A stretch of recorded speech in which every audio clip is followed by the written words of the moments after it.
Hi.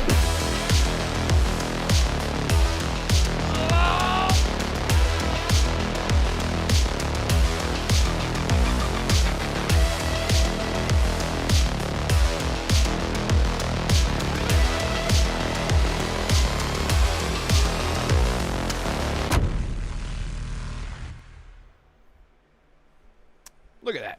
Look at that. Well, whoopsie. Hang on. Excuse me. Welcome, everybody, to the Renegade Realm Podcast, episode 135. You might notice something new here, that it's just me. I've been wanting to do this for a long time, so we're going to do it. Shout out to everyone in chat. Thank you all so much for being here, hanging out live. Sincerely appreciate it. It means a lot. Thank you so much to see Arcane is here, Ion Storm, Gainem Adaptation Newscast, Frog Thought, Lotus Esprit. Welcome to Renegade Runner, dude. Thank you so much. I thought you were a member already, but okay. Arrow Nation, Lotus Esprit. I'll get to that just a second. American Fury, Fuzzy Tomato, Slow Lark. Hello. Have the clocks gone forward over there? Yes, they have. We lost an hour. Been a long time since I've been able to catch one of these lives. Good to see you. Hope you're doing well. Thank you so much for being here. Can you guys hear me? I don't even know why I have this earbud in. I don't need it because no one's here. I see Biff Rinaldi, Game Adaptation Newscast. Oh God, Nenad MKD, March 17th, guys. Yes, we're definitely going to talk about that. Game Seeker, BT Maverick. What's up, everyone? Nothing like being scheduled at 5 a.m. thinking about work at 9 and showing up to work 2 hours late kind of day. Yeah, that's the best and the worst. I love that, and I hate that for you. I'm so sorry. Also, finally, I wanted to wait a little bit to have a channel member list because I wanted to make sure that it's accurate. Channel members for at least a month. So if you're a new channel member and I don't read you out, fear not. I shall read you out soon as the 1 month passes. But shout out to channel members: Cold Eastwood, Hargeet Shani, Game Seeker, Highlander Grimm, American Fury, Biff Rinaldi, OG Frost, Noise Mofo, John Bon Zombie, Zone 79. I still want to know, are you the modder? Please tell me. Carlton P and Arrow Nation, and obviously, of course, Lotus Esprit, which I don't know why you didn't pop up in that. Whatever. Thank you guys so much for being channel members. It is the support is incredible. Sincerely means a lot. Thank you all so much for doing that. It's amazing. Really can't thank you enough. So, first of all, I put in a Q&A just because I want to talk to you guys. That's what this episode's going to be. We're going to talk about some of the Fallout stuff. We're going to talk about the Starfield stuff. And probably talk about Crimson Desert, because that comes out in, like, 7 days or something. So, really, really excited about that as well. But, yeah, what have you guys been playing? What have you guys been playing? Tell me. Oh, wait. Lotus Esprit member for 9 months. So happy with ROG Ally that you sold your Portal and Switch today. Xbox for life. That is fantastic. So glad that you're loving that. Hey, look, and if you sold those two devices to put money towards another device, I get that. I totally get that. Don't ever let anyone tell you what you can and can't do. We don't console war here. We're just gamers. Right, chat? Curtis B, hello from Germany. Wow, thank you so much. Love your Starfield coverage. It's not going to stop. I sincerely appreciate that. Starfield coverage is not going to stop. What might end up happening with Starfield coverage, I used to do mod videos, and it was during the time whenever I was trying to find my stride with a load order anyway, just to get Starfield up and running to my likes. And now that I have it, I'm like, all I'm doing is repeating myself. It's like survival mods, fuel mods, disable fast travel mods, and I'm like, I've covered everything. But I might just have to make a new load order. You guys know how difficult that is. But I might do that just so I can cover mods, because I don't want to just, bombard you guys with mods that you've seen 1,000 times. And you guys know that I'm a psychopath with the types of mods that I use, so I do my best. I do my very best. Anyway, so much screwing around. You know how I am. Game adaptation. BT Maverick. Let me see. Wait, Wolfhound says 07. Been running SWG? Sorry, '07. Is that '07 like the oxygen mod where it whenever you land on planets it like slowly lowers your oxygen? I believe that's what that is. Tell me what you're talking about. BT Maverick just finished RE9. I'm a few hours into Planet of Lana 2. Both are great. Yes, I just finished RE9 as well. Man, that game is so good. I am usually not someone who likes dual protagonists in games. Alan Wake nailed it. Like, did such a great job with it. But there are certain games where it sort of takes away the focus from the narrative. So as much as I loved Assassin's Creed Shadows, really just wish that we had one character. Whether it was Yasuke or just Nawe, either one of them would have been fine, but I don't like that. But Resident Evil 9 nailed it, dude. It was so fucking good. It was so good. So if anyone hasn't checked out Resident Evil 9 yet, please do so. I put about my playthrough. Now, from the time that I started up the game until the time that I beat it, my stats on my console said I had 31 hours, okay, to beat the game. Now, after I beat the game, it said, your playthrough was 13 hours. I'm like, you're a liar. I don't know why it does that. So that's not true.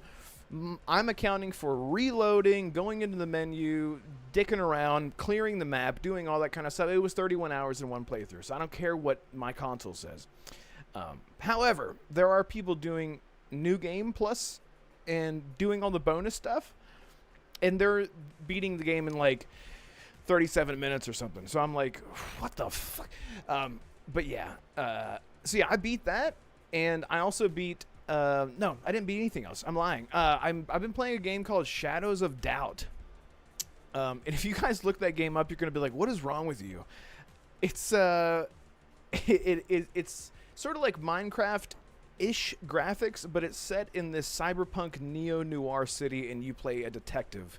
It's really systems-based, and it does not hold your hand. You have to go around solving procedurally generated murders in a procedurally generated world. The vibe is really incredible, despite the graphics. The music's incredible, despite the graphics. But I've been in the cyberpunk mood lately because I've been so caught up in, Resident Evil, starting to get back into Starfield. But honestly, the fantasy games that I've been playing, I'm like, still playing Skyrim. Actually been playing a lot of Skyrim. But, there's a mod for Cyberpunk 2077 called Dark Future. And it's only for PC. And I really, really want to try it. So if anyone out there knows how I can get a cheap copy or code for Cyberpunk 2077 for Steam, please let me know where I can look. I know there are places like G2A and Kingwin and stuff like that. But I really want to play that mod because it disables fast travel, it adds survival elements, all the insane shit that I do with Starfield. You can even like sleep in your car because again, you had to find somewhere to sleep. You have to manage those systems. In some videos that I watch covering it, it makes the world feel so much more alive because Night City is supposed to be dangerous, and whenever you're just fast traveling everywhere, it kind of takes away that element. And if you watch the anime of Cyberpunk, you kind of get that vibe too. Like, we can't stay here for too long, David! Oh, God, I can't. Did you guys watch that anime for Cyberpunk? It was so good. Let's see. Lotus says, when I changed all of my accounts from US to Mexico, it messed up my memberships and mod capabilities. Now all the channels that want me to mod have to add me. Oh, I have to add you again. I got you. Let me, let's see. Boom, boom, boom, boom. There you go, my friend. If anyone else has that issue that was a mod before, let me know. Please let me know. Yeah, you should be good to go now, Lotus. Thank you for telling me that. Slow Larks, I think Shadows of Doubt was given away free on Epic Games, so people might already have it if they claim all the freebies they can get. Yeah, it is such like a chill type vibe game. It's not like a game that you run in there and you expect action. Like, you can do melee, but it's literally just like it's so basic. There's no shooting or anything like that. You are just a detective. You're a private eye. It's really chill. And I really needed that kind of game after playing Resident Evil 9, so it was kind of a good palate cleanser. I have to take a drink. Please.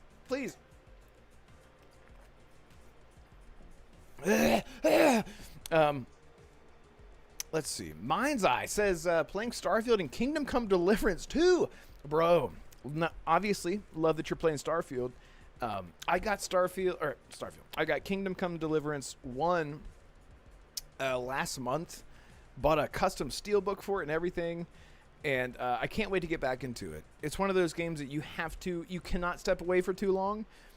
Because then you just don't know what the fuck. You have no idea how to play the game or what you were doing or anything.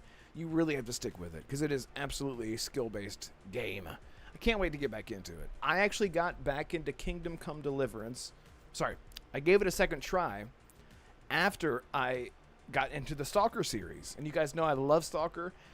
But the pacing, I wasn't quite ready for the pacing just yet. And I'm like, after I played Stalker, I was like, I think I understand now the level of patience that is required for Kingdom Come Deliverance. So I get it. Fuzzy Tomato, Edge Runners is phenomenal. Yes, it is. Game adaptation. Started playing ESO. I love that, dude. I love that. If you're a Bethesda or you're a Elder Scrolls fan, it's really great. It's kind of like, in a weird way, like a cozy game. I talked about it on King Fan Man's podcast. I'm not an MMO guy at all. I've tried so many MMOs, so many. And if I had to choose one MMO that I would stick with forever and always, it would have to be ESO. Yeah, I need to get. I mean, it's like 175 gigs or something. Really great game. Let's see. Curtis B says, I haven't played Skyrim in forever, but thinking about going back for a trip. There's something really neat. I'm sorry. There's some really neat large mods out that I've seen, like Legacy of Orsinium. Yeah, or Legacy of Orsinium just came out. Do you guys know, is Legacy of Orsinium, because I watched the trailer, are they using AI voice? I really hope not. I know I'm such a stickler for that, but like, I genuinely couldn't tell, and that scares the hell out of me. So, I don't know. Lotus is free. Thank you so much for gifting a channel membership. Thank you so much. Can you get out of here? Can you please let me? There we go. That's what I was trying to do. Thank you so much for doing that. See, Mock MKR received a membership by Lotus is free. Thank you so much for doing that. Sincerely appreciate it. So yeah, that's what I've been into. 890 hours of Starfield. Probably 650 of that is Genesis mod pack. Yeah, dude. Genesis is insane. Genesis is insane. Shout out to Deity Vangi, who's doing crazy work over there.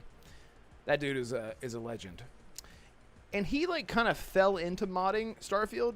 He does a lot of PvP multiplayer stuff. And he just like fell into Starfield modding. You never know. You never know what you're going to fall into. No AI voice in Legacy. The voice actor is actually committed to the commented. Yeah, let's fucking go. That makes me want to buy it right now. It's paid. Yeah, it's paid. I just saw it last night. I was playing Skyrim last night. I'm going to buy it. I'm going to support those guys. I have no idea what it's about, so I'm going to go in blind. But from what I saw, I was like, please don't be AI voiced. You got my money. I got you. Shit. I got your ass. All right. So anyway, there was something I wanted to tell you guys, but I can't remember. It's fine. I put up a I put up the Q&A just if you guys want to jump in there. If you don't want to super chat. If you do want to super chat, change the subject, do whatever. That is much appreciated. But I figured I'd just try the Q&A. I never used that thing. Let's try it out. What do you got? You know what? Let's do this. What do you guys want to talk about first? You want to talk about Fallout 3 Remaster, the stuff that I've been hearing about Starfield next update reveal, when we might be seeing that. Out of those two, what do you guys want? Here, let me do a poll. Let's see. Starfield or Fallout Remaster? Let's go. Oh, man. The quicker I type, the worse. Fuck it, I'm just going to leave it. There we go. Um,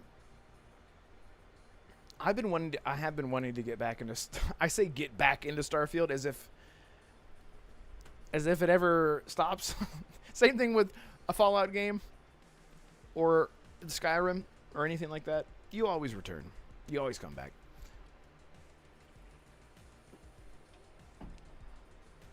Let's see where we're at. Starfield is winning. Starfield is winning hard. I'm also curious why you guys are putting that in the poll. We'll just give it like 2 more minutes. I'm curious. What do you? I'm gonna make an assumption here where everyone plays. I'm gonna assume that the majority of people that subscribe to this YouTube channel, and those who do that, thank you so much. I'm gonna know. Do you play on console or PC? Because I bet I'm gonna take a wild guess. The majority of you play on PC. I was thinking about that yesterday. I was like, I wonder what these motherfuckers play on. I've been wanting to utilize my PC. I have a really nice PC here that I built myself. It's 4070 Super, 64 gigs of RAM. I got that before the RAM is $1,000 for. It's insane, the RAM prices. But I never game on it. I have everything rigged up sort of to where I can have the most console-like experience in terms of accessibility with my PC that I possibly can. It was a lot of work. It was dumb. But I did it. So I really want to get back into PC. Hence why I mentioned Cyberpunk earlier, because I really want to buy that on PC, get that on Steam and mod that and utilize my PC. I just don't use it. I don't use it. Look at you guys. PC, console, PC, Consizzle. OG Frost. I was mainly Xbox until I got a PC. Look at that. MXO was my MMO. What's that? What's MXO? Monster Xeno Orphans. I've never heard of that. Fuzzy Tomato. I played more Starfield on console, but I'm on PC now. Okay. That's right. Ion. Yeah, you play on GeForce. That is so cool that is working out for you. I remember trying out GeForce a few years ago, but I just couldn't understand it. But then again, I had a shit PC. It was terrible by comparison. Let's end this poll. Obviously, we want to talk about Starfield, so let's do this. So there was a post today, and the first thing that I do whenever I find anything that I think that I can cover, whether it be here on the channel via podcast or making videos, I bookmark it. Okay, so I found this post on Twitter, and it has something to do, and I did not bookmark it, had something to do with, similar to what we'll talk about with Fallout, it has something to do with embargo dates in Japan for Starfield or something like that, or someone from Japan leaked, like, broke their NDA. They were talking about what is essentially the reveal date of the updates for Starfield. We kind of talked about this last week, but this is kind of confirmation. So I don't know when this is going to happen, but what is today? Today is, let me see. What is today? March 9th? 10th. So I would assume in the next few days that people are going to be shown. I know some things, and I don't want to say I don't know what is coming to Starfield, but I know some things.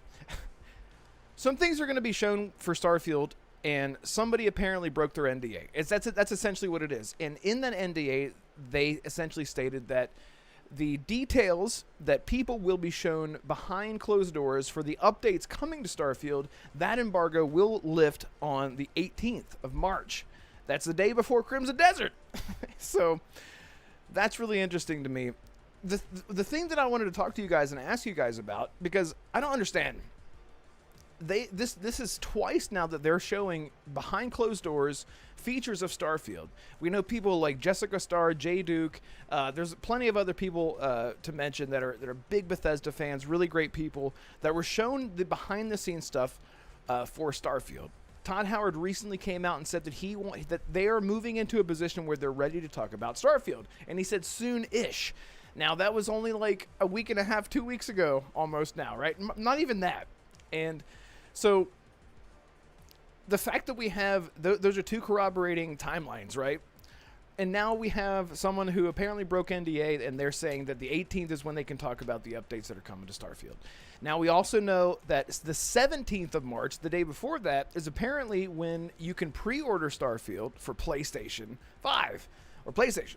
I think it's just PlayStation 5, which will be releasing April 7th, which is really exciting for anyone who prefers PlayStation. I think that's amazing. You guys know how I feel about exclusivity. But one of the interesting things about this is that this is twice now that they're showing behind the scenes stuff. And typically this kind of stuff is only shown whenever it's big deal type updates.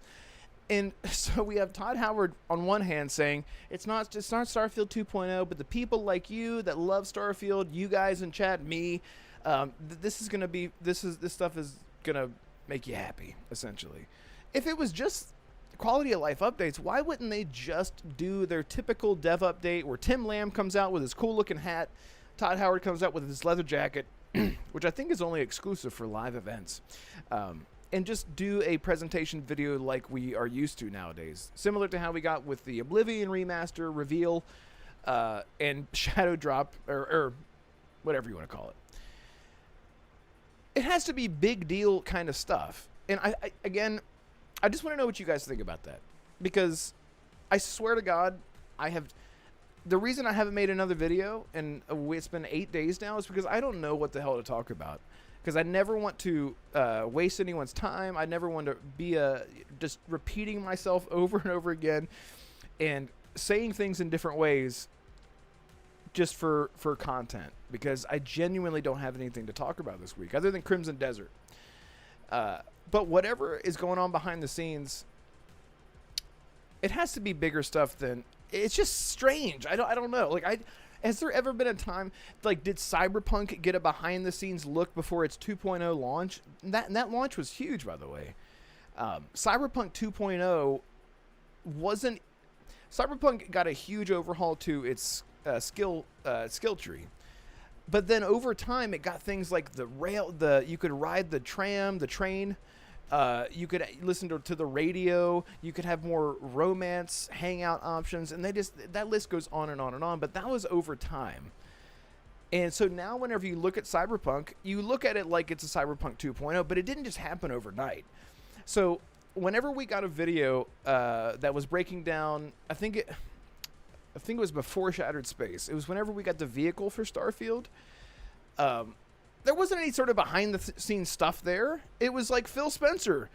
Phil Spencer is loving Starfield, and he's driving around on his buggy on Mars or whatever. But it wasn't like this weird behind-the-scenes twice now. Look at whatever's going on behind the scenes. And now, one thing that I do understand is that now some of these people have YouTube channels that were shown these updates, but some of them weren't. Some of them are just people on Twitter that just love posting screenshots and just love talking about Bethesda games, and that's pretty much it. So in terms of marketing, if they were using this as a marketing strategy to say, you know what, we're going to give everyone a behind-the-scenes look, you got to sign this NDA, this is when the embargo lifts, get your videos ready, put it out on YouTube, put out your tweets on Twitter, whatever it is. But a lot of these people don't really do a whole lot of content. So I don't really understand the strategy if it was meant for marketing. It's just really strange. I'm going to shut up for a second. See, Nenad says, please tell me if I'm saying that right. Nenad says, Todd is intentionally saying that to gain better reviews. He learned the lesson from the Starfield launch and knows that when people... I'm so sorry, I can't read. That when people expect less, they praise more. Okay, really, I am 100% sure the update is huge. That's a really good point. I live by this. Never get your hopes up, and you'll never be let down. And it's kind of true, but sometimes it's really easy to get your hopes up or to not get your hopes up and still be let down in some way. But I think it's true. You bring up such a great point. When Starfield was revealed...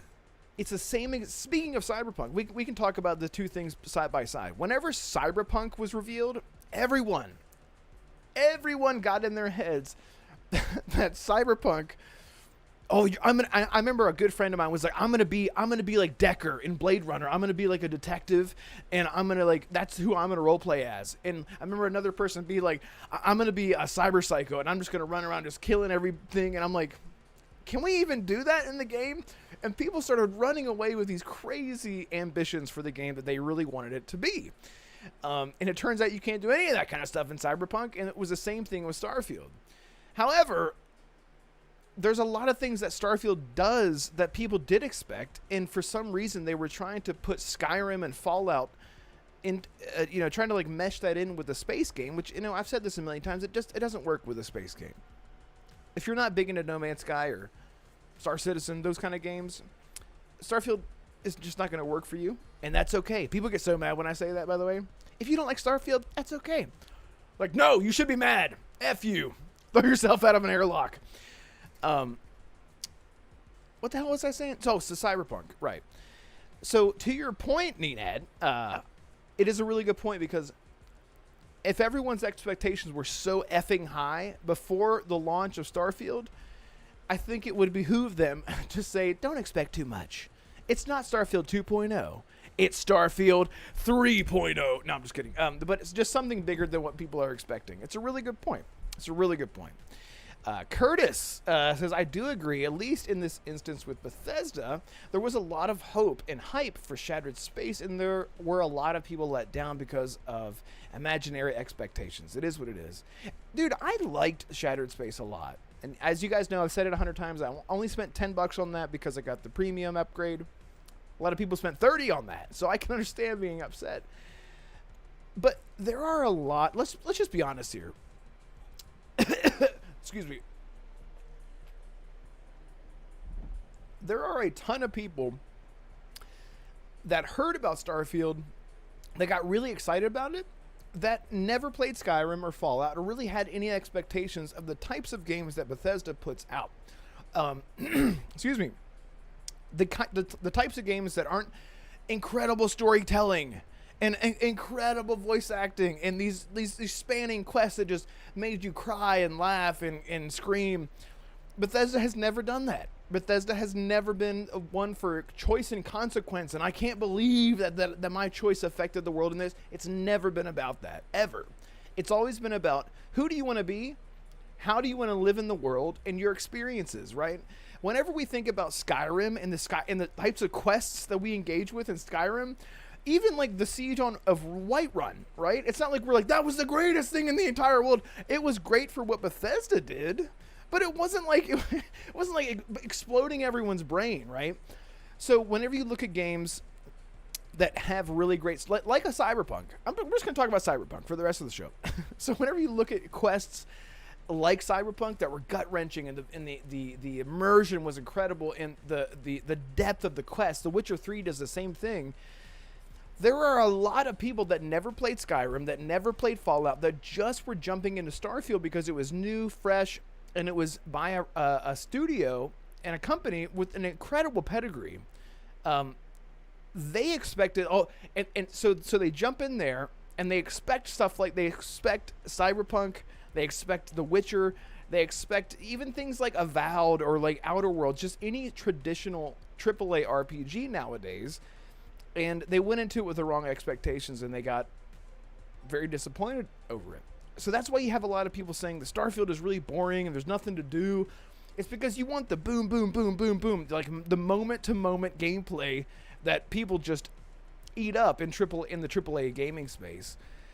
And so I just feel like a lot of those people, bless their heart, you're not wrong for disliking that or feeling like you were let down because it wasn't at a level, a AAA level that you were expecting, when comparing to other games, other RPGs specifically. But Starfield is not a bad game. I don't know where I'm going with this, but I said all that to say expectations, right? Is a really good point. I'm still leaning on your point there, Nenad. Let's see. Denji, 2006. Is that your birthday? I feel old. The only thing I care about is that Starfield comes to PS5. It is. April 7th. It's coming. The 2.0 update is just a bonus. Yeah, you'll get it. You'll get it, brother. OG Frost, I was playing Starfield, but then the Cyberpunk 2.0 Liberty City update, Liberty City, I like that, update came out, and I never went back. Maybe one day I'll go back to it. And again, Starfield, Bethesda games, Skyrim, those games aren't meant to be played. Like, I know Ion's in chat right now, and I remember I had him on once, and he said, you know, I'll need to get back to Starfield and beat it. That's a terror. I'm so sorry. But he essentially said, I need to get back to Starfield and finish it. Now, guys, imagine if I said to you, by the way, this has nothing to do with Ion, but this is the mentality that people going into a newer generation of people, maybe, getting into Bethesda games now as they stand. Saying that, imagine if I said to you guys, I need to get back to Skyrim. I need to get back to Skyrim so I can finish it. You guys would be like, what the fuck are you talking about? Finish it? It never ends. What do you mean? You just start a new character and continue. That's how I play Starfield. It's the same way. It's the same way. But I totally get what you're saying, Frost. Totally get you. But it's like, you get into a Bethesda game, it's like, I just want to do nothing and everything all at once. I want to live in this world and do, I don't know. It's so hard to describe. Sure. J-Man Games, the Bethesda makes amazing worlds. They do. They really do. Lotus, random, just heard Crimson Desert will run on Series S, 720 with 40 FPS. Yes, and 1080p with less ray tracing at 45 frames. That's balance mode. That's Series X, by the way. So, yeah, we're going to talk about Crimson Desert. Can't wait to talk about that. Fuzzy Tomato random dragon attacks were pretty crazy in an open world when Skyrim came out. Yeah, it was. Yeah, Phantom Liberty. Yeah, I knew what you meant. Let's see. Game Seeker, Colt and I are listening. Thank you guys. I sincerely appreciate it. I've always wanted to do a solo show, and I'm like, can I do it? Ooh, I don't know. What do I do? So yeah, I'm glad you got a laugh out of that, Ion. That wasn't half bad. I can do some accents. I can do some. Wolfhound, when Todd said Starfield was NASA punk, I knew not to be excited. It's funny because I'm a huge Mass Effect fan. I don't know if you guys probably can't tell, but I have a ton of Mass Effect wall art going all the way across here. Mass Effect, The Witcher, Red Dead. Those are my 3 favorite franchises of all time. I would have much rather preferred not the NASA punk, but just space fantasy like we get with Star Wars and Mass Effect. I would have much rather. I can't word today. I would have liked that better. That's what I'm trying to say. But it's okay. You got a lot of little knobs, twisty, pokey, that kind of stuff. Yeah. Let's see. Mind's Eye installed SP77? What's that? You mean CP70 Cyberpunk. It just doesn't do it for me. Movement is limited and the world is static to me in comparison to Starfield. Are you talking about Cyberpunk? Okay. Sure. I mean, that's totally fair, man. That's absolutely fair. Fuzzy Tomato, no one is running a Series X on TV capable of 40 FPS. Yeah. Yeah. You thought Colt was the co-host. I can't do it. No. Colt he's got his podcast on Monday. So to drag him in to be a permanent host on a Tuesday, that'd be torturous. No, I appreciate you guys being here. So anyway, I'm just really curious to see what's going on with Starfield because, in terms of just the way that they're handling this behind the scenes stuff, it's just weird. It's like, if it's not a 2.0, if it's not a huge update, then why are we being so secretive about it? I don't understand. I don't understand. Well, it's not even about being secretive about it. It's about you're showing people behind the scenes. No one was showed Shattered Space behind the scenes. No one was showed the buggy behind the scenes. No one was showed. I was one of the people screaming, please give us survival options. They didn't show that kind of stuff. They didn't show the updated map. You guys remember how Starfield's map used to look? It was horrible. It was horrible. It was nothing. It was like, I couldn't believe it. So anyway, yeah. Let's get jump on what. Yeah, I sincerely appreciate you, bro. Sincerely appreciate it. Yeah, we all have so many podcasts, so many live streams, and I always feel bad asking everyone all the time to come on, but I do want to get you on sometime soon. Curtis says, to be fair, I don't want Starfield to be a 2.0 thing because that was unique to Cyberpunk. Starfield has a lot of potential, I've always thought. I agree 1,000% with the survival stuff. Yeah. The thing is,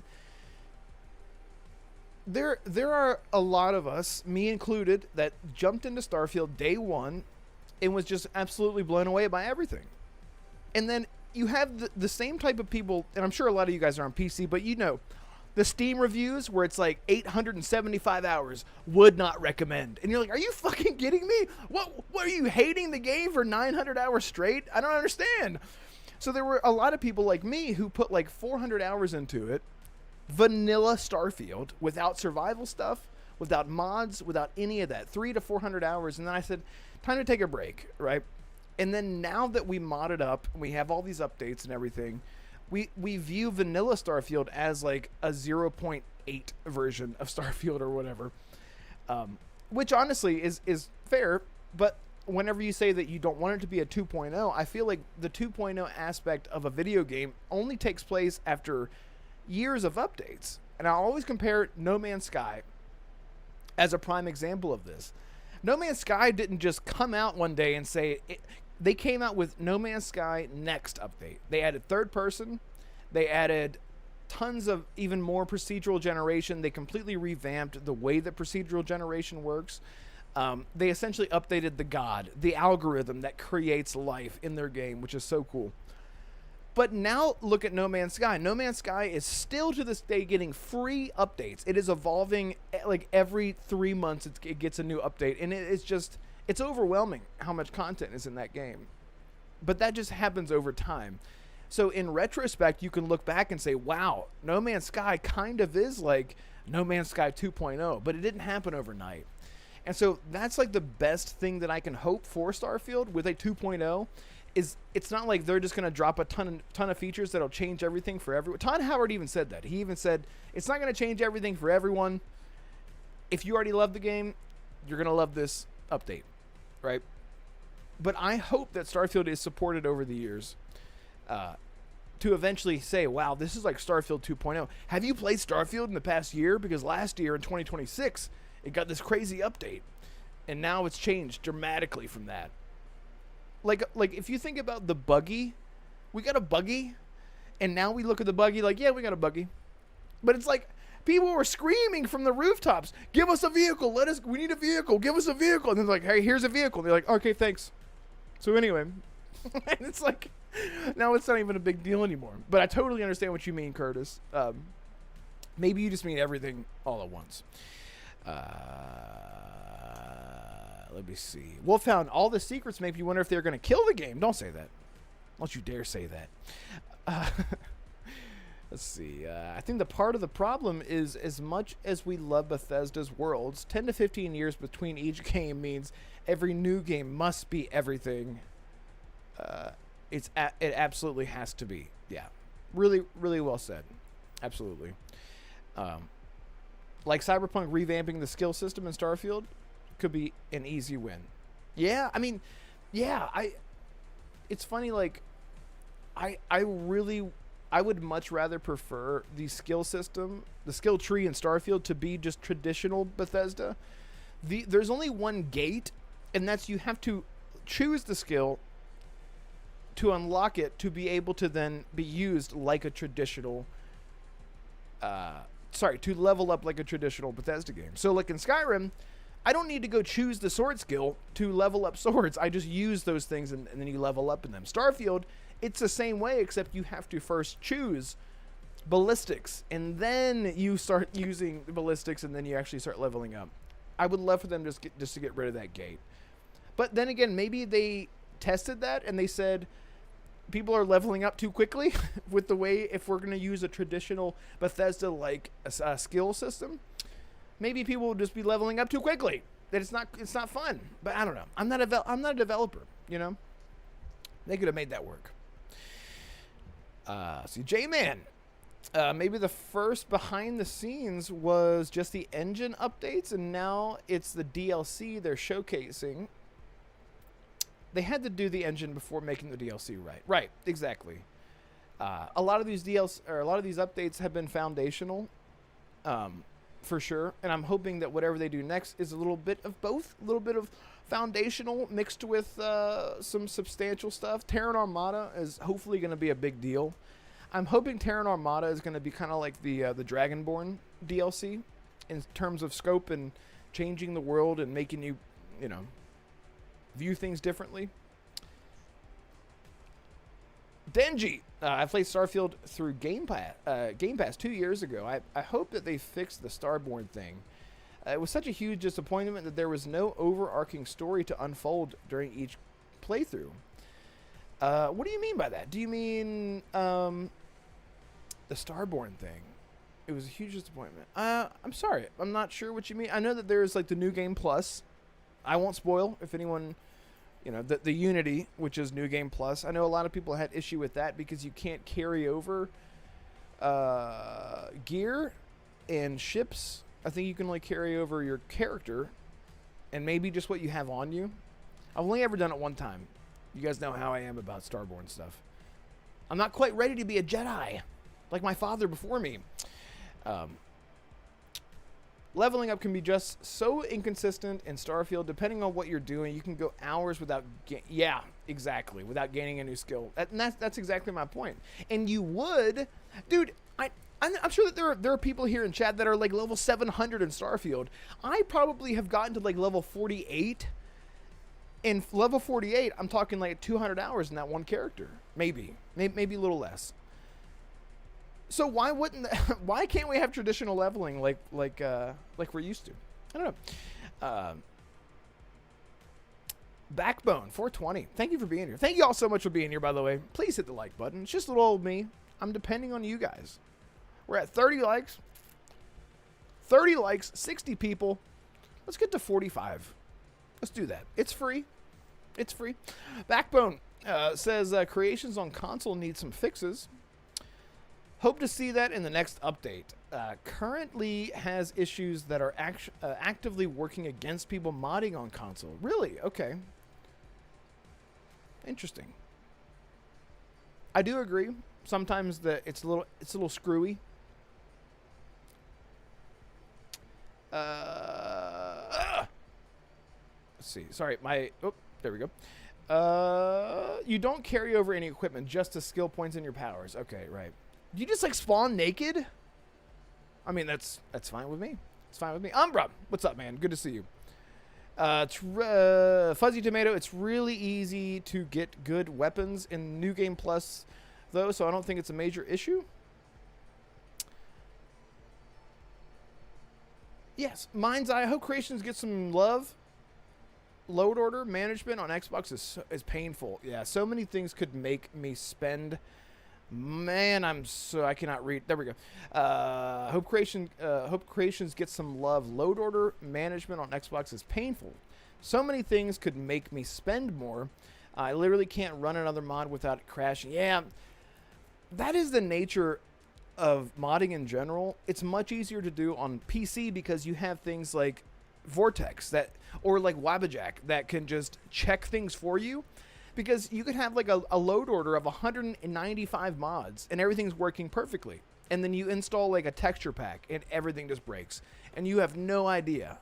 You have no idea that it's just a little texture pack that's screwing things up. So it is unfortunate. I hope console modding is becoming more and more common now. We have Witcher 3 is going to be getting console mods this year apparently. Cyberpunk 2077 is also getting console modding apparently this year as well. Let's see. What else got console mods? Dying Light.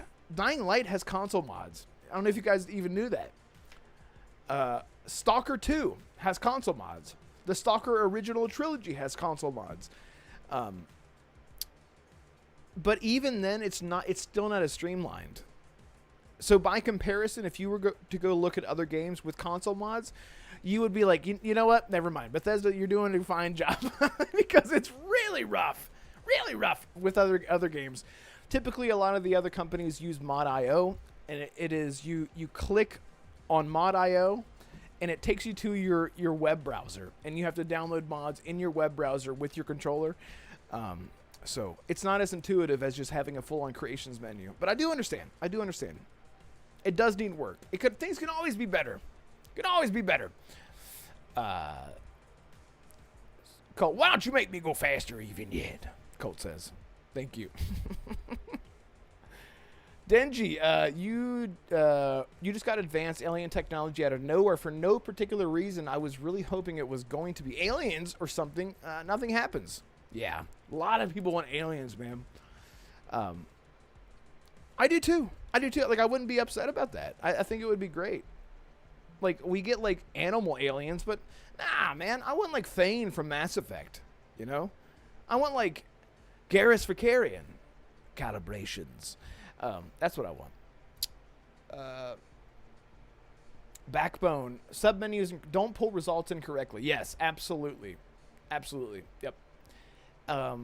There was a mod that I was trying to, like, if I type in survival, it'll bring in random stuff like sandy beaches or color textures, and I'm like, has nothing to do with survival, brother. Yeah. Mods are dumb to me. Game adaptation says. If it breaks all of the why mess with it? Well, you should mess with it. You should. Game adaptation, I would encourage you, go load up Skyrim, Fallout, Starfield, and just try out a few mods. Just like 5 at a time, and just mess with it. It doesn't break as much. The issue is whenever you get too many, it's hard to pinpoint which one is actually breaking your game.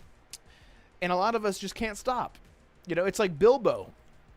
Whenever he's holding the ring and he's like, why shouldn't I mod one more mod? That's me. That's all of us whenever we mod. Just one more mod. And then before you know it, you have an insane amount. You can't keep up. Oh, man. All right, let's see where we're at. 60 people watching? 33. Guys. Let's get to 40 likes. 40 likes. And I'm not talking about the other people watching. I'm talking about you. Yes, you. Pause your game. Lift up your thumb. Smash that like button. Thank you. Let's see. I want to miss anything out or miss anything here. Was there anything in the questions? I'm just catching up with you guys here in the. I guess not. You know, I'll just end this Q&A. No, I'm not. You know, I'm gonna leave it up. F it. Aliens should be for Starfield 2. For Starfield 2, yeah. I mean, every iteration of an Elder Scrolls game is usually 300 to 500 year jump. I think Morrowind, it was 500 years jump to Oblivion. Correct me if I'm wrong. And then Skyrim from Oblivion was a 300-year jump. So with Starfield, yeah, we could see like a 300 to 500-year jump in Starfield. And then we move away from, like you guys were talking about, the NASA punk stuff, and we move more into a more futuristic sci-fi fantasy, which, and again, maybe that's what Bethesda, but the thing is, like, you can put yourself in a creative corner if you do too much all at once. So it's like, where can we move forward tech-wise if everything is Mass Effect and Star Wars level? You would have to just move into different sectors of space to find that technology.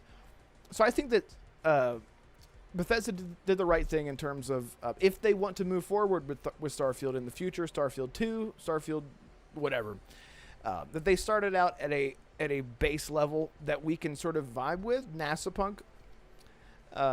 Yeah, we definitely could. Arcane, I asked some questions. Have they been answered? I don't know what you asked, brother. I don't see anything in there.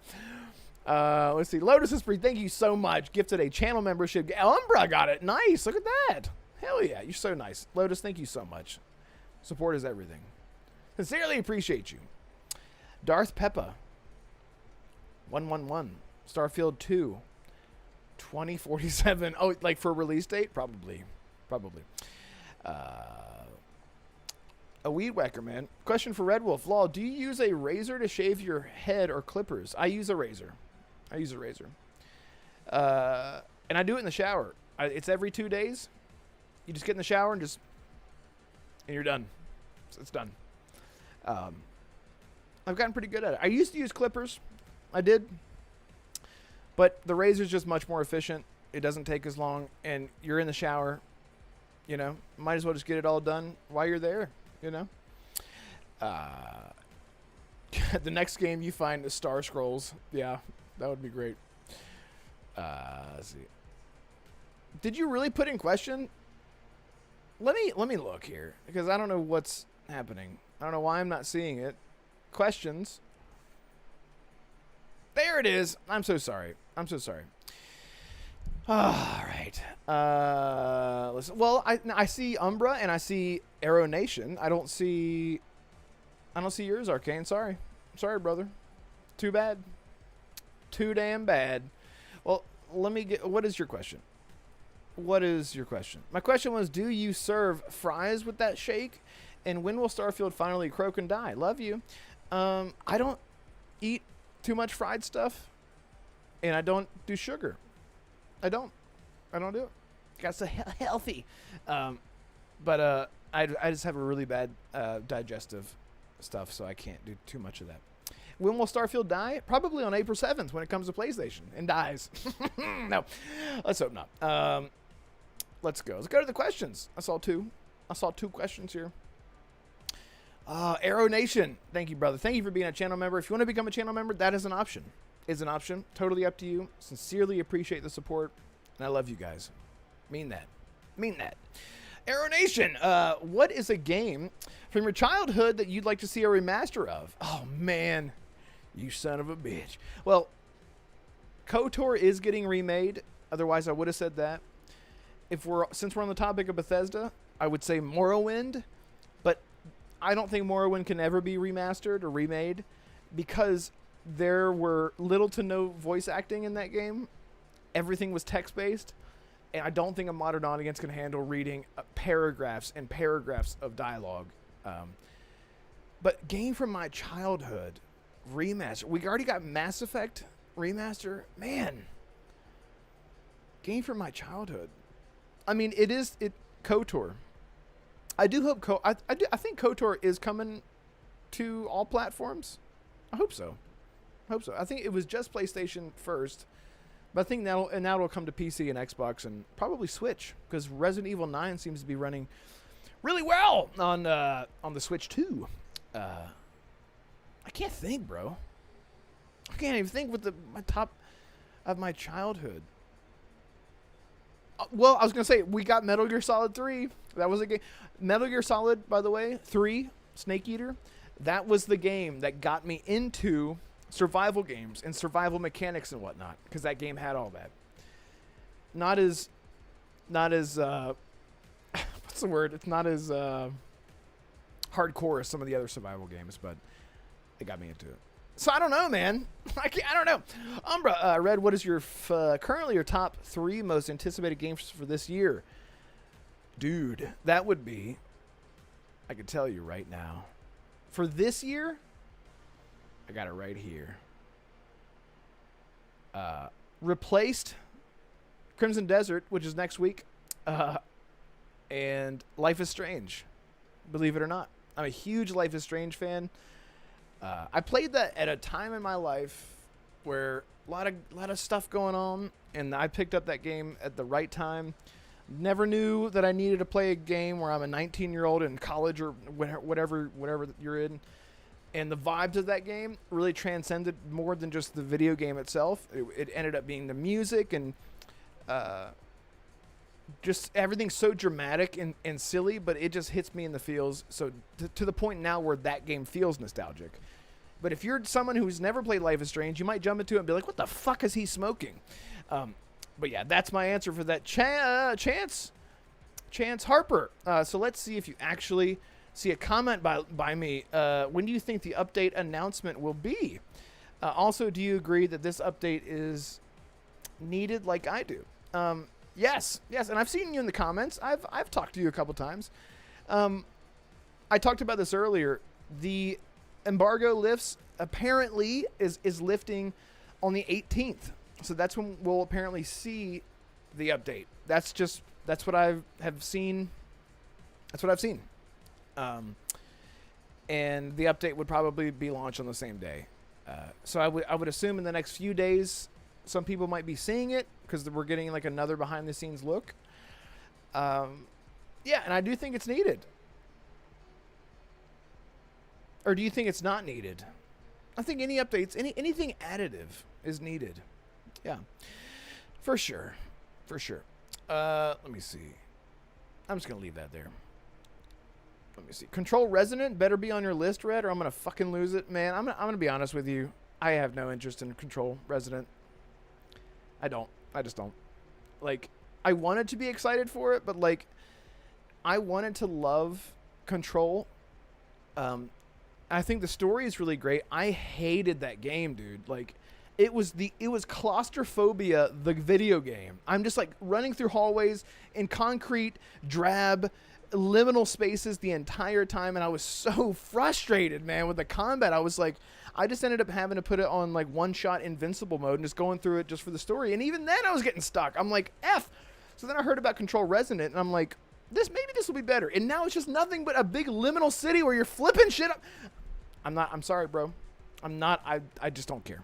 Alan Wake 3, I'll get you there. I get you there. Jonas, saw the recommended hardware specs for Crimson Desert. Been a long time since I've seen RTX 2080 listed in a spec sheet. Has everyone else just forgotten how to optimize? Feels so weird to me. Yeah. Jonas, you know me. I don't know anything about anything. Well, what is the equivalent? What's a GTX? Like I have a 4070 Super. So what's the equivalent of an RTX? Flakes 1972. Did you hear about the McFarlane Toys leak earlier today? You know, let's just get into that. Let's get into that. Lotus Esprit. They think it'll run well. Okay, gotcha. Let's get into this. So Fallout. Woohoo! Let me take a drink. Cheers, y'all. Cheers. What are y'all drinking? Y'all drink anything? It's got my sugar-free water here. That's why I have to pee 95 times during the show. Because I'm usually like... So Fallout. So I'm going to take an article from True Achievements. Because they're a humble little site. I like those guys. I don't know any of them, but I like them. So let's just read this article to set up this whole conversation here. Fallout 3 Remaster is the worst kept secret ever. And Fallout New Vegas Remaster is also a thing that's happening as well. We've heard that corroborated by people like Jez Corden and stuff like that. So here's a True Achievements take on this to set up this whole thing. Bethesda's worst kept secret leaks again after Fallout 3 Remaster toy listing spotted. So more evidence of a Fallout 3 Remaster has cropped up online, adding fuel to the already raging fire that Bethesda is gearing up to launch a new version of the RPG. A new list of Fallout 3 achievements could be on the way soon. That has nothing to do with anything. I don't know why you put that there. Fans have spotted new listing from an American toy maker, McFarlane Toys, including one for an Elite Edition 7IN Fallout 3 Remastered. The toy apparently is a T-45 Nuka-Cola figure.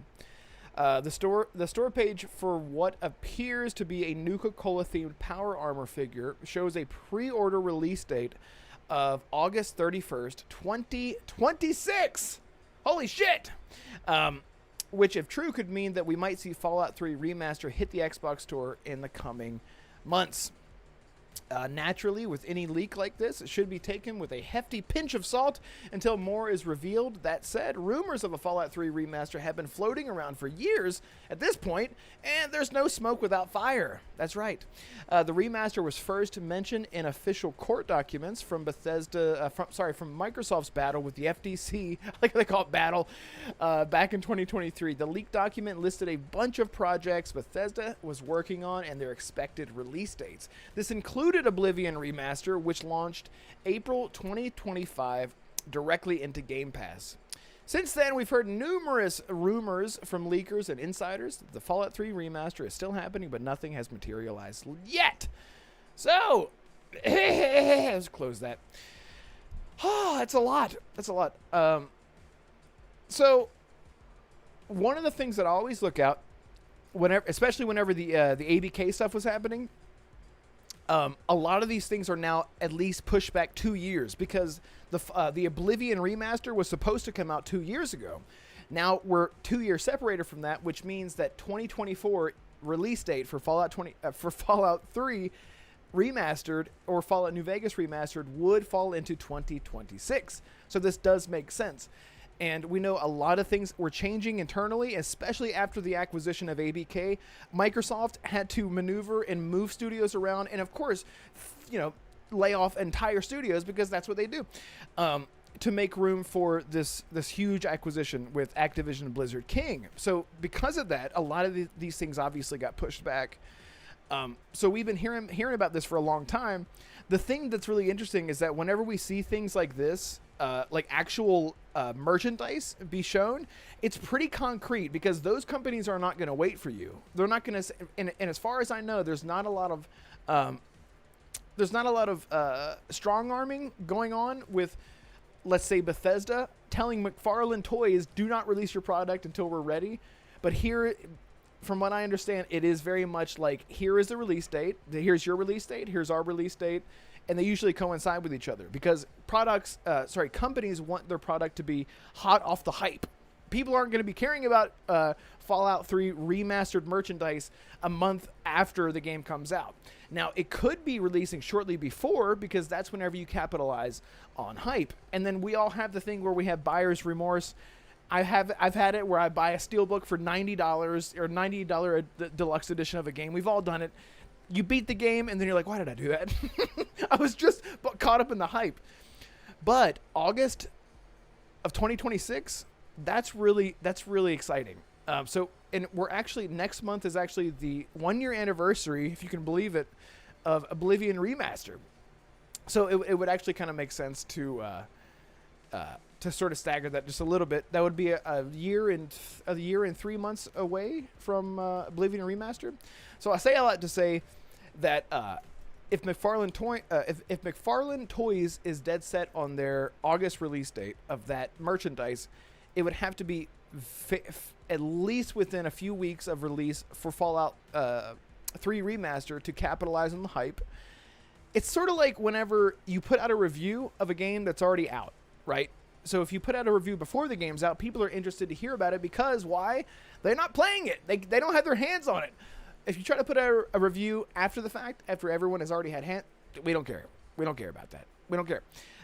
Now, there are special cases where a review can come out. Like, for example, I've actually been really wanting to do a Starfield 2025 review. Those are retrospective, right? But you can't put out a review, 2 months in advance, 2 months after a game comes out and expect it to garner any sort of hype.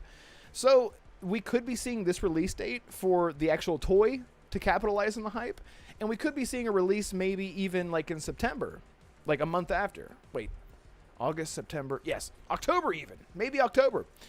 So yeah, that's my thoughts on it. We all know that Fallout the remaster is real. Okay, we know it's real. I want to know, are you guys more excited about 3 or New Vegas? That's what I want. I want New Vegas. Well, the reason that I want New Vegas, you guys are going to be like, Red, shut the fuck up. It's because Fallout New Vegas had survival mode. Another game that got me into survival. New Vegas has the survival mechanics. Fallout 3 does not. I can't imagine them not doing that for modern audiences. Let me see. What y'all drinking? Blanton's Bourbon. Look at you. Love that. Cherry Pepsi. BT Matt, I love Control feeling the Scarlet Witch. Oh yeah. Feeling like the Scarlet Witch. Yep. Ion Storm. Energy drink. It's 11 p.m. Dude, what do you work night shift? That's insane. Only in Chicago can we go from 35 degrees to 60, only to drop back down to 40 and thunderstorm during winter. Yeah, it's insane. It's kind of like it is now. It was 70 degrees, and now it is let me see. Oh, my thing isn't up. I have no idea. And it started raining a little bit earlier. Let me see. Let me see. King Styles, what's up, man? Good to see you. Good to see you. I'm sorry if I missed anyone in chat. Thank you all so much for hanging out with me on a solo show of all days. Okay, game adaptation. I think they'll release the Fallout 3 remake along with the release of Fallout Season 3. Really? Really? You think way out? Way out. That would be at least summer of next year. So we're talking like a little over a year. I don't know, man. I don't know. Because we're not going to get anything Fallout. We're getting no official Fallout outside of Fallout 76. I'll just say shut the fuck up, Red, anyway. Hello, mate. Hope you're doing well too, Far Q. Miss you, man. Miss you. Hope you're doing well. Let's see. Did they explore CO yet? What's CO? Would set up the future Fallout game. Pretty nice. I'm so sorry. I don't know. I don't know what that means. Anyway, this news is really interesting because it seems like we're getting closer. And there's obviously marketing tied to Fallout 3 Remaster. Unlike Oblivion. And like you said, you did mention, Colorado. Oh, Colorado. Yeah.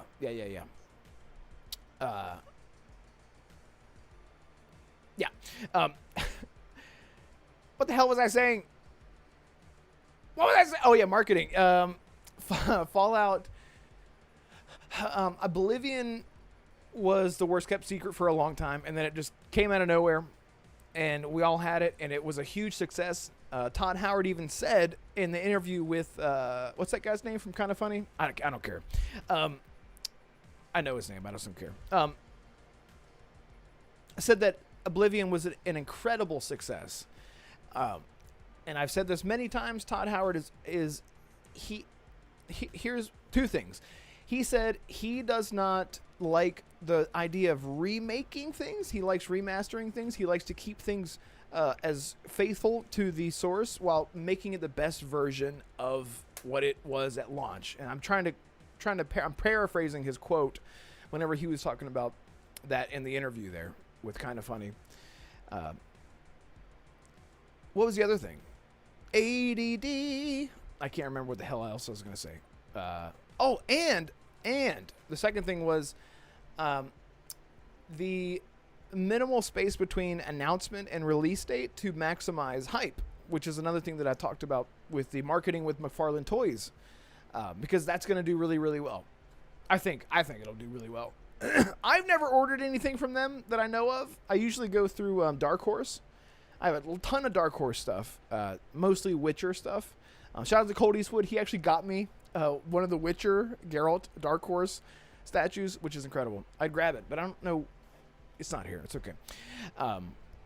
So yeah, I don't see to your point, Gan. I don't think that we'll be waiting that far out. That might be a little too far. Arcane. I think anyone who thinks the remaster is coming this year are sucking on hard copium. It's 2027 when we'll be playing it. Man, brother, stop making sense. I would love to be wrong, though, because I fucking love Fallout 3. Yeah, and you put out a great video talking about that. Go check out Arcane Realm, guys, by the way, in the chat. Go check out his channel. Subscribe to him, please. It's a good point, though. Curtis says Oblivion helped make Xbox. It's true. It's true. That was an exclusive for a long time. They did an excellent job with the remaster, quirks and all. Yeah, except for the running. DeMarco and I always make fun of the third-person sprinting, where you're running like this. It's hilarious. I love it. Ion says, nope, no night shifts. I have an 8 a.m. start in work. I'll get my head down about 2 a.m. and get up at 7. Okay, look. There was a study where a farmer got 4 hours of sleep every day, and he was better off for it. Yeah, that was a terrible setup.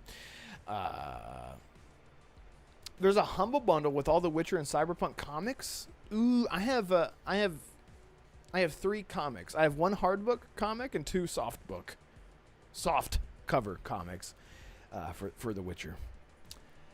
Let's see. New Vegas remake first and 3. Okay, yeah, I can. Okay, Got you. New Vegas first, and then 3. I didn't look to see exactly. Well, no, the McFarlane thing said Fallout 3 Remaster. What does that to see?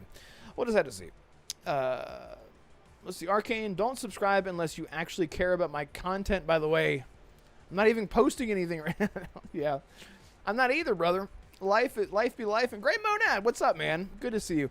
Great Monad, the only person that I know that whenever I go to my game stats on Xbox, him and I are neck and neck. I'm like, for sure, he doesn't have 450 hours in The Witcher. Like, nope, he does. He does. For sure, he doesn't have 500 hours in Stalker. Nope, he does. He does. Hope you're doing good, bro. Slow Lark. Oh, he's talking to each other. Yeah. So anyway, that's Fallout. I really don't know what else to say other than there's more evidence of it. So, and I thought about making a video of it. My Fallout stuff doesn't do very well. My Elder Scrolls stuff doesn't really do too well. But I am going to have to make a pivot at some point because Starfield stuff is sort of going down. But we're at 42 likes, guys. We're almost there. We only need 18 more likes to match the number of people in the stream. So please leave a like at the least. That'd be amazing. If anyone could do a Fallout series, a series of toys justice, it would be McFarlane. Absolutely. They did great stuff. I'll just play games. What can I say? That's Grey Monad. That's what he sounds like. Anyway. Hey! Let's talk about Crimson Desert. Actually, let me check questions. Make sure y'all didn't throw any questions in there. Oh, yeah, look at that chance. Speaking of Fallout 3 Remastered, do you think they will play it safe and remove the elements of the game, such as enslaving people or kid slaves? Basically cover up parts of the game? I hope not. Wait, Fallout 3 Remastered. Oh, yeah, there were. No, they are not. They are not going to do that. I mean, good Lord. Did you see what they did? Bro, Oblivion Remastered, I won't spoil it, but there is a thing that happens to a character that is very close to you. And you walk into a room and they are hanging upside down, completely eviscerated in the most brutal way possible. And even I was like, was this in the original? Because I do not remember this at all. And if you guys know who I'm talking about, you know. And that was amazing. So if they're going to leave that kind of shit in, no, they're not going to be censoring anything. People hate censorship, even on the minute level. Ready or Not is a game that was on PC for a very long time. It's an incredible game. It's a very realistic, hardcore SWAT simulator with so much content. It's incredible. And so it eventually released on consoles. Released on consoles actually fairly recently, just in the past few months. So I got it. It was amazing. But there was a big controversy, and people were really upset about it. So I'll try to word this in a way that doesn't get me demonetized, because I don't know exactly what words do and don't. But in Ready or Not, there is a scene where a child is sort of thrashing about, convulsing. And so instead of, you kick open the door to go save the kid. And so they changed it for the console version. They censored it, and they made it to where the kid is just laying in bed. They're not doing any of that crazy stuff. There was also some things censored, like nudity, which that was kind of strange. So instead of full-on nudity with some bad guys, like some crackheads just won't be wearing any pants and everything's just swinging around, they censored that. They just covered them up, and people were so mad. So mad. They're like, I want to see a child convulsing. I'm like, guys. But that was in terms of censorship, that didn't really change any of the content. Now with Fallout 3 or Fallout New Vegas, that would be completely changing the narrative and the content of the game, because you're literally removing plot points and even lore from the game, right? So even like in the Fallout TV show, if they ever mention anything about slavery in that kind of way, in Minecraft, I'll say, try to cover myself here. They would be completely altering the history of the franchise anyway. They are not going to do that with Fallout. Rest assured. Rest assured, sir. Is everyone okay? We good? Morning. Good morning, sir. It's early for you. What is it? It's, let me, wait, 8:23 for you, right? Grandpa Barbecue Game Cap? Thank you so much for being here, man. Always good to see you. Always. Let's see. I'm not a bogan. I don't know what that means. I'm sorry. I try to do my best Aussie accent. My Aussie accent, it swings from Australian to New Zealand. So I get that mixed up, and I apologize. They're very different. They're very different. Let's see. Ion Storm says they censored the hell out of Ready or Not. Still an awesome game, though. Do you have that game, bro? We need to play sometime. Gotta play sometime. Oh, there you go. Dispatch got really censored on Switch. Wasn't there like a nip slip? Or like a... something... something, I don't know. Now Switch I understand because, no offense to anyone, if you have a Switch, Nintendo is geared more towards, younger audience. It's more accessible. And I've always said that Nintendo is sort of like, especially nowadays, modern day Switch, Nintendo is very much sort of like the default gaming system for a lot of people, the same way that PlayStation is. A lot of people don't think about Xbox and PC whenever they think of gaming because it's not as accessible, or at least they don't know enough about Xbox, and PC is way too foreign. Just go get a PlayStation. That's where all the games are. Don't argue with me. Nintendo, that's where all the Mario games are. Don't argue with me. So I do understand Switch being censored more. Xbox, though, strange. Very strange. 7. Oh, that's right. The time went back. So we are exactly 12 hours apart now. Grandpa Barbecue Game Cat. Yes. So 7:25 p.m. for me. 7:25 a.m. for you. Look at that. Look at that. The world is so weird. Let's see. Curtis says, that's okay. My spice merchant German sounds like my Scottish sounds like my Italian in my homebrew games. Yeah. In your homebrew games. Oh, right. Like the accent. I remember a lot of people, whenever a lot of people were playing Mirage, Assassin's Creed Mirage, there was a guy. It was actually he was a guest and a community member on ACG podcast. BT Maverick, ACG.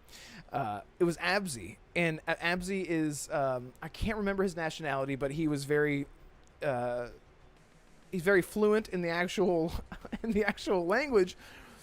Where you're I think Saudi, in Assassin's Creed Mirage, and I remember him talking about how it was just very clearly Americans trying to do an accent of that nationality. And I remember the example that he gave where I'm going to butcher this, but the word was something like Sedeki. And then he said in the game it was like Sedeki. It was like completely wrong. So it was just like people just try to phone in accents, and us Americans just don't notice because all we know is our stupid dumb accent that we have that we're stuck with. Let me see. Got it on an Xbox. Me too, bro. Oh, D&D. Okay, got you.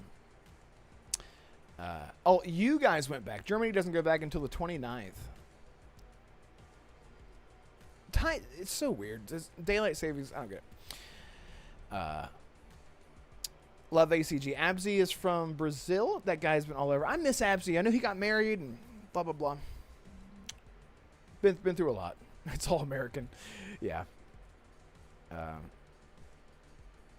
been wanting to get on, well, that's too much BTS stuff. I've been wanting to get on someone from ACG podcast. Do not know how to get a hold of that guy. Satanic? Or Satanic? Satanic? Greetings, Red Wolf. Why no more? Hi. It's funny. I want to start doing, and I do. I love doing that. I love my cold open. It was very original. I don't know anyone else who did that. And the reason that I started doing the hi in the beginning of my videos is because I didn't know how to do an opening for a video. So I just started doing that. And then whenever I was done, I would say goodbye. And I kept that part. I took a 3.5, 4 month hiatus or whatever from making content, and whenever I came back, I really wanted to do a fresh start.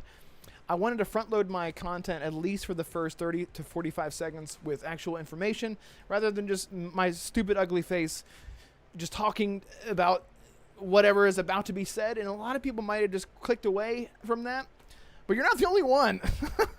So, I don't know. Maybe it's funny. I've seen a lot of people say that. You're not the only one.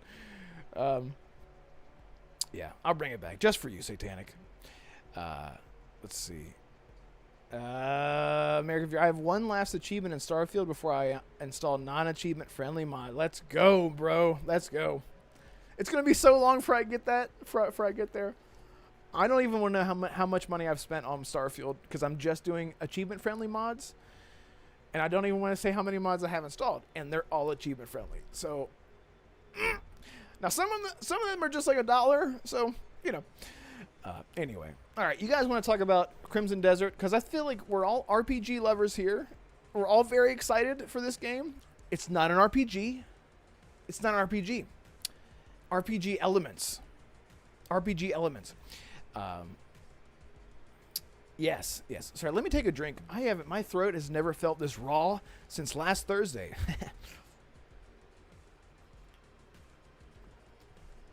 At the club.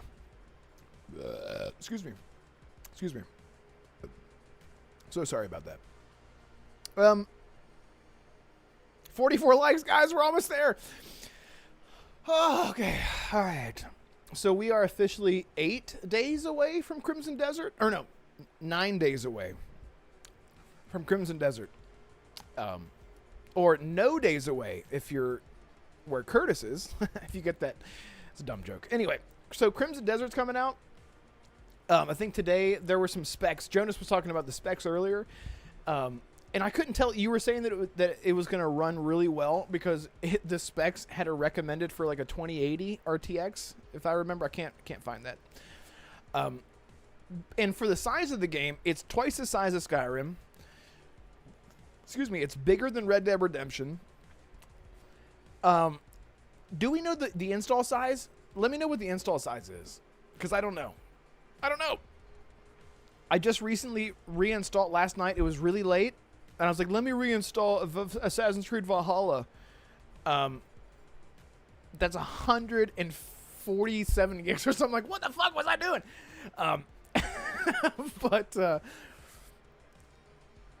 So 430 quests in the game. And for context, I am 127 hours into my last and final ultimate playthrough of The Witcher 3 that I've beaten many times. 127 hours in, and I have like 149 quests or something completed.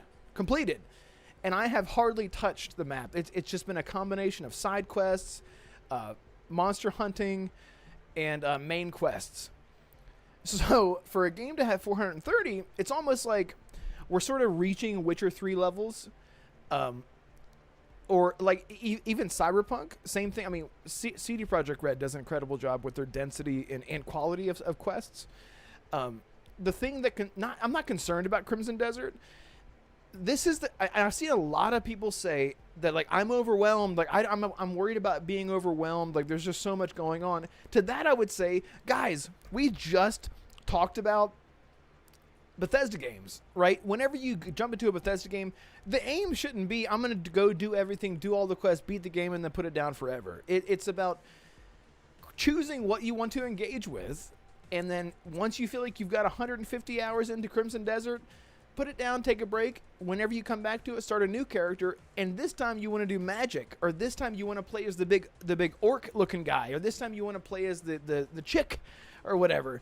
That's sort of how I'm jumping into Crimson Desert. I'm just going to say, I don't need to engage with every single thing, right? I'll tell you one thing I'm not going to do.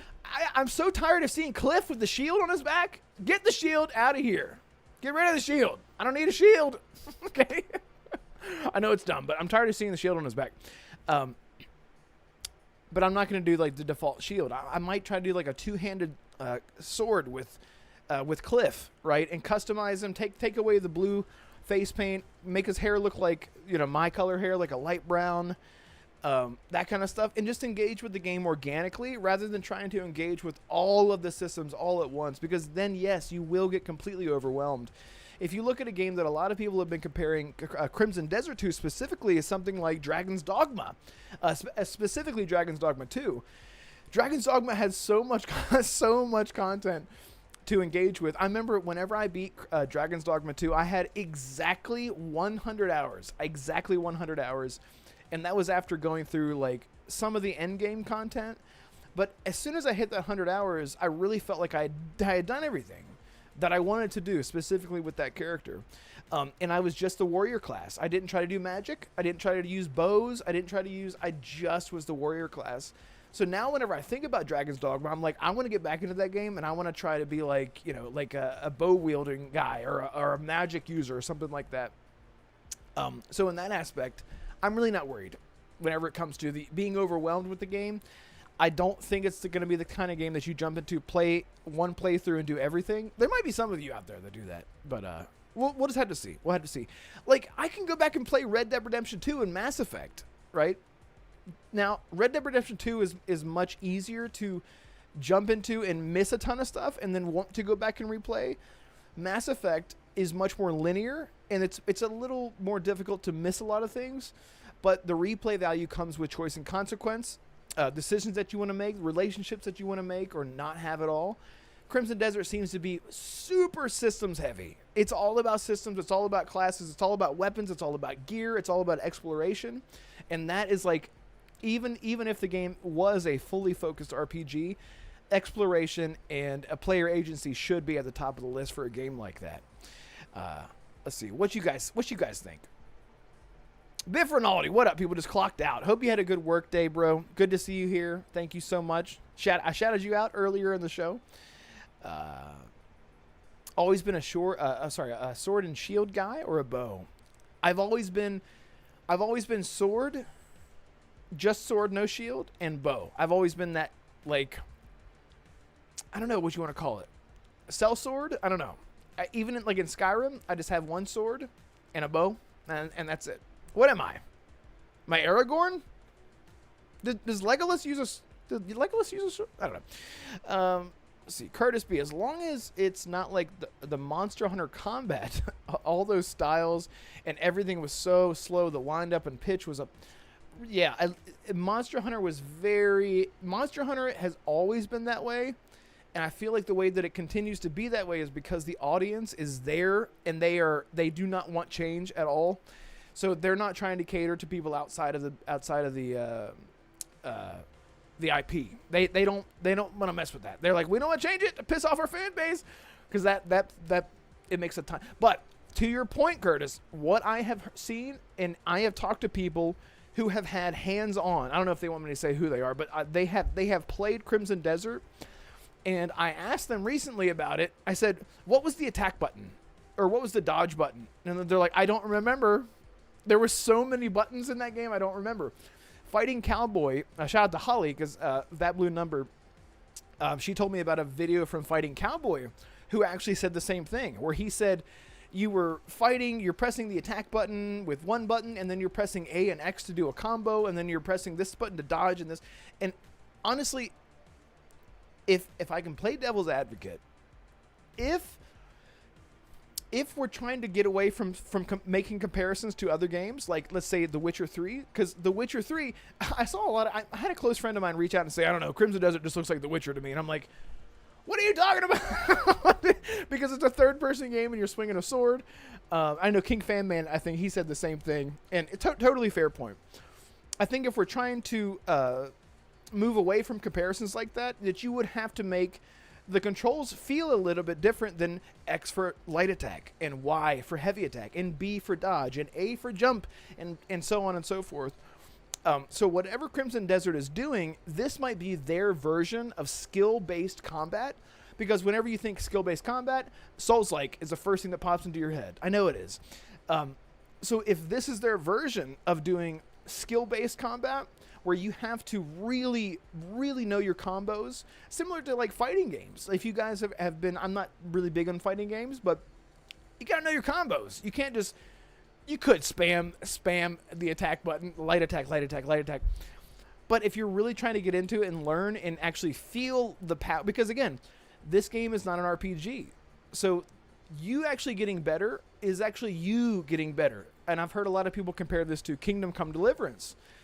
As you play the game, you're not supposed to just be a badass right off the bat. You're supposed to learn as a player, as the human, as the person with the controller in their hand.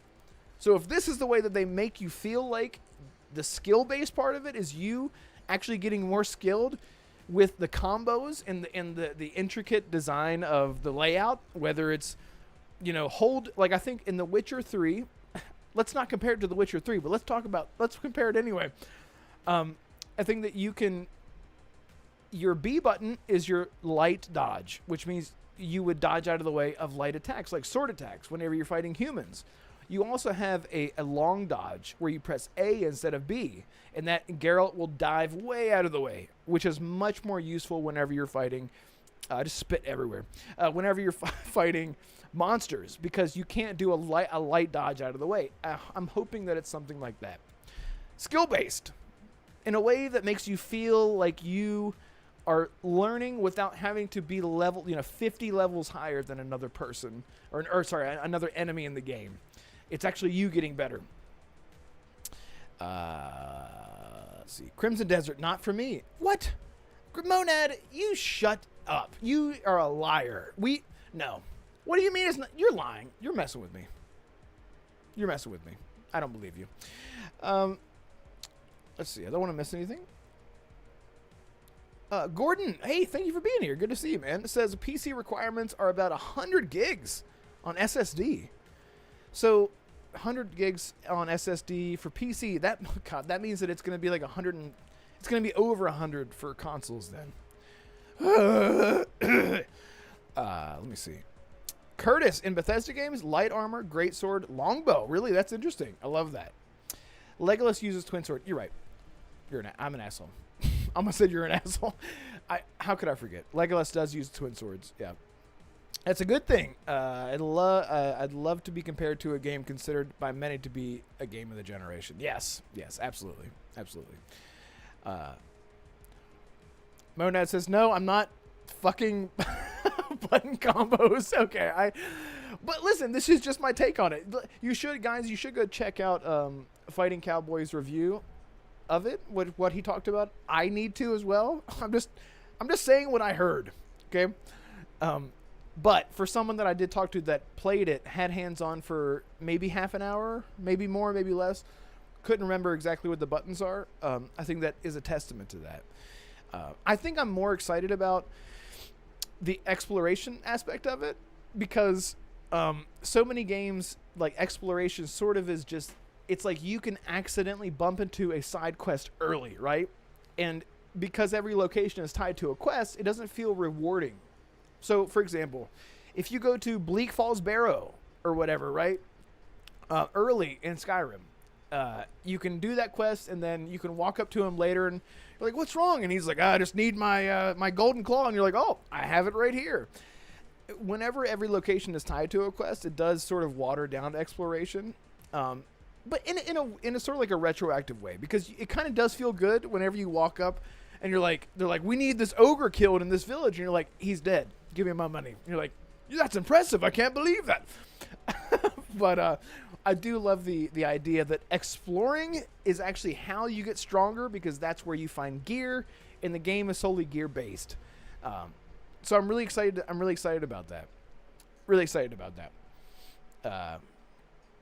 Curtis, I guess in an actiony sort of way, Zelda Breath of the Wild, Tears of the Kingdom style combat might work better. Even still, the story has to be legit. Yeah, totally fair. Gordon says, seems to be a decent learning curve for CD. CD Projekt Red, is that what you mean? Based on what I've seen, lots of control. Oh, sorry, Crimson Desert. Sorry, I'm retarded. Yes, absolutely.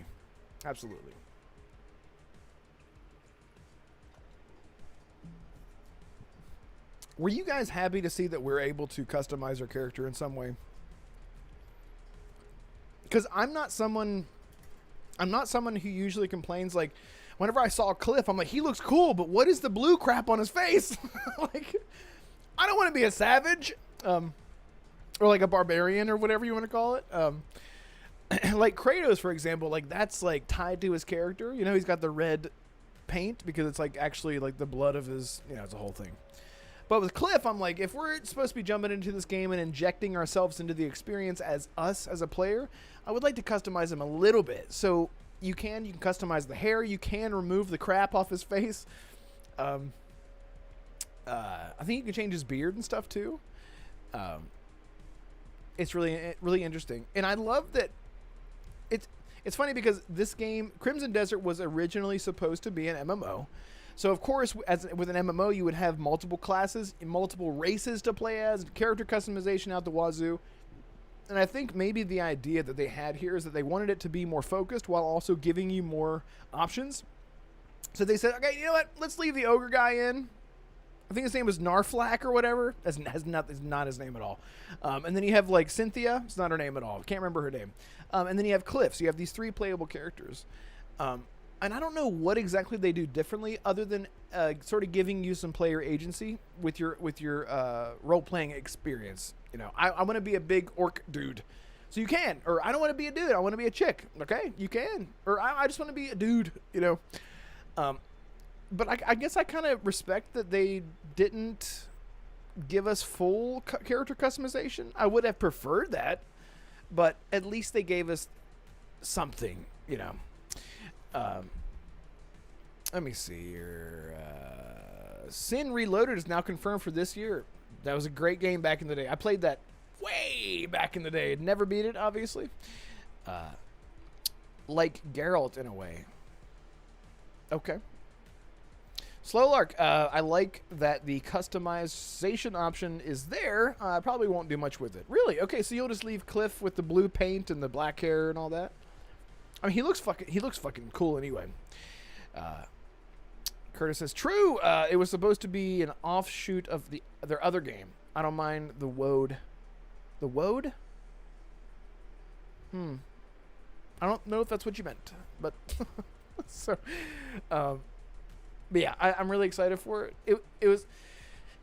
It's funny because, like, have you guys ever felt like you're, like, late to hype? Like, I should have been way more excited about this for a long time.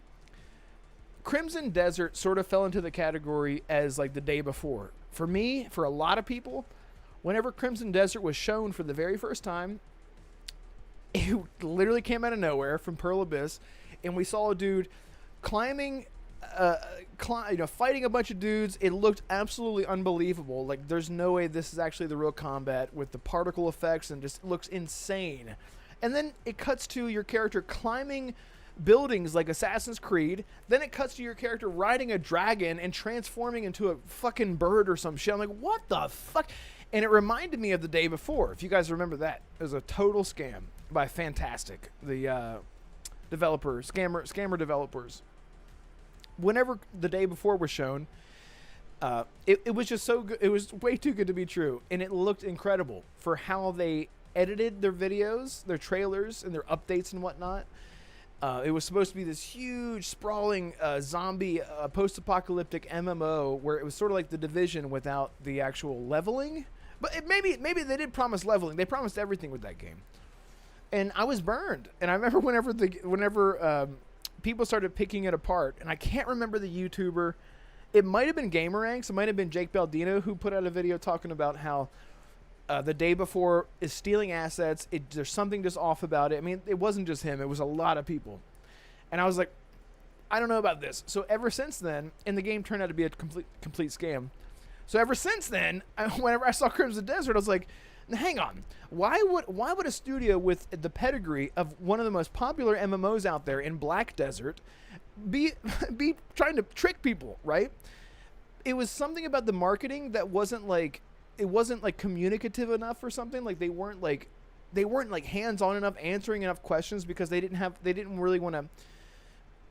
It was, what was it, 2018 or 2019 that Crimson Desert was first teased or shown?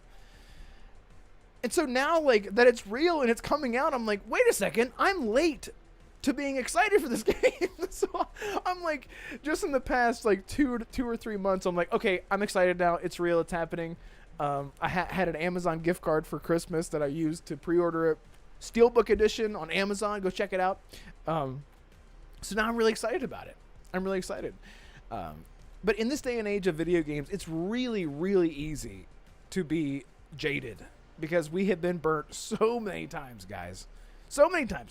We talked about Cyberpunk 2077 for like half an hour.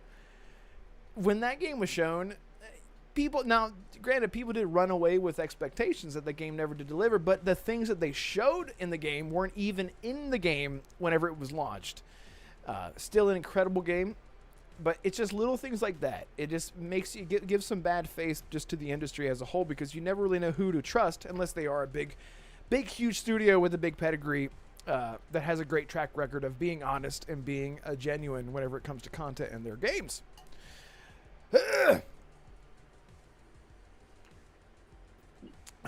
Excuse me.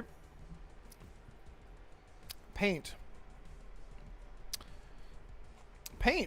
Oh, Woad is a blue paint and picks used. I got you. Sorry. Got you. Understood. I was immediately hyped, but better late than never. Yeah. Well, I might get rid of that Braveheart paint. Says Slowlark. The only thing that's slightly putting me off Crimson Desert is the robots. Not sure how I feel about them. Now, I've heard about mechs that you can have in the game, but I'm sure that you guys are like me. Whenever you're excited about a game and you know that you're going to get it, you go completely radio silent. I don't want to see anything else. I want to be surprised by absolutely as much as I humanly can be. That's where I'm at with Crimson Desert. Now, I did see characters that are like big animatronic type characters, but are they like full-on mechs, like robot, like metal? Because that would seem really out of place for a fantasy game. And if that's the case, I agree with you. And again, I don't need to interact with that. I don't need to engage with every single thing that the game has to offer, especially in one playthrough. But if it is legit mechs, that's stupid. I don't care about that. So, you don't have to engage with that. You don't have to engage with that, Slowlark. I agree with you. That'd be really strange. Freedom! Yes, exactly. Yes, Braveheart. True 77, what's up, bro? Hope you're doing well, man. He says, I still don't really know anything about Crimson Desert except that some people are super hyping it up, but I still don't know if it's good or not. Yeah, I would get excited. I would get excited because I know the types of games that you like. I think this might be up your A. A for Allie. Yeah, I would definitely just get it. Just get it. And you know, the thing is about Crimson Desert, I think one of the things that the developers might have ran into as an issue when it comes to marketing the game and trying to put a pin on exactly what it is and who it's for is that there is so much in the game that when they're trying to show everything that's available in the game, it is sort of hard to give like a showcase as to like an example of the flow of the game because there is so much to interact with, if that makes sense. Let's see. Red's late bun in the oven. No. I am not bringing any children into this terrible, terrible world that we live in nowadays. Let's see. Curtis, a fan is never late. Nor are they early. They arrive precisely when they mean to. Thank you so much for that reference. I got you, bro. Let's see. I'll do my homework now. There you go. Go for it, bro. Yeah, look into it. Bro, you only have like 9 days till it comes out, so yeah, really excited about Crimson Desert. Really excited about it. I thought about doing one video just talking about things that I'm interested in, but we'll see. We'll see whenever it comes to making content, because I'm gonna have to pivot here soon because Starfield is dead. No, I'm just kidding. Let's see. Let's see. Oh, that's it. Or wait, did we cover? Yeah, it was Fallout, Starfield, and Crimson Desert. Look at that, guys. We did it. Guys, we did it. Thank you all so much for being my co-host this week. This was actually really fun. I actually really liked doing this. I was kind of worried. Can I do a solo show? Can I do it? I tell you what, I have to pee like a mother. A mother on steroids. Or, okay, stop this. Wait, what's going on? Stop. There we go. But yeah, this is really great. I need to have you guys on the show more to do more, guest appearances from everyone. It's been really, really fun. Sincerely appreciate you. BT Maverick, I'm Red Wolf's long-lost child. He left in California. He told us he was going out for a gallon of milk, and he never came back. Just left The Witcher 2 running. Yeah. I did get that gallon of milk, though. I did. And I made some ice cream with it. And then I froze it to remind myself that I am not alone. You know? You know what I mean? Hi, puppy! What is that?